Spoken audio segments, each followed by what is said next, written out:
Architectural Builder Supply is pleased to present you with this recording of the technical question that is listed in the title of this video.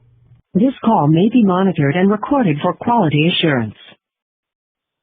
Ask you a question on open loop versus closed loop. All right. Can you help me understand? Is it appropriate to make an analogy between normally open and normally closed versus closed loop and open loop? I'm confused. Well, basically, it's the same thing. The only problem is when we look at a reed switch, when an engineer looks at a reed switch, he looks at nothing around it. Nothing's affected. It's normal state. If it's closed and he brings in a magnet, it opens up. So that's why we call them open loop. Okay? So if you're looking at the opposite of that, if you're looking at a switch that's normally open and you introduce a magnet, it closes. Okay? The normal state is without influence. That's why we give them in. So your closed loop is the same as saying normally open. Right. I mean, not because the same. It is.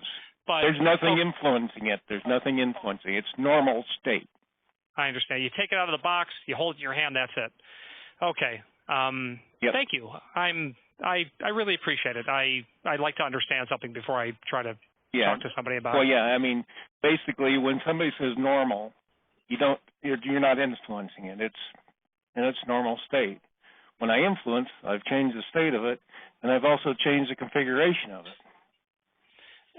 Thank you for using the word influence. That does it definitely jars something in my head that makes it accessible for me to understand it. So thank you, sir. I understand. Have a great day.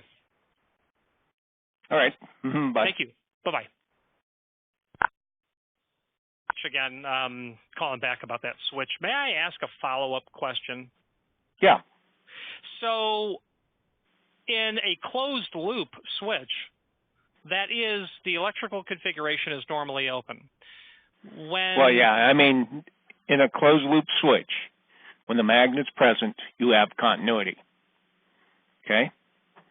When the magnet's gone, it breaks and you have no continuity. Is the default state of the loop then considered closed when you have the presence of the magnet? Yes. It's normally open. Okay. It's normally open because there's nothing influencing the reed switch. That's what we're looking at as a reed switch. We introduce a magnet. We change states to a closed loop. We have continuity. That's why we call it closed loop, because we have continuity on it. Okay? I understand now. Now, if you take an open loop switch, basically it's closed. When I influence with a magnet, it becomes open. When the magnet removes, it closes again and you have continuity. Yeah, great. And the reason, the way I like to put that, well, most people don't use open loop switches because you have to run twice as much wire. You're going to run a wire out for each one, and you're going to wire everything up in parallel. A closed loop switches, you're going to daisy chain the switches together. You're going to have continuity. You're going to be looking for a break in continuity. Anytime a door opens, it breaks continuity. Yeah, I understand. Oh, that's great. Okay, I'm saying to myself, wait a minute, I want to be able to have something happen in the presence of the magnets when the door is closed. I kind of want something to, a breaking. So I was backwards on it. I'm not now. So thank you very much again, Marshall. Thank you. You're welcome. Okay. Bye-bye. Bye. Architectural Builders Supply hopes you have enjoyed this program.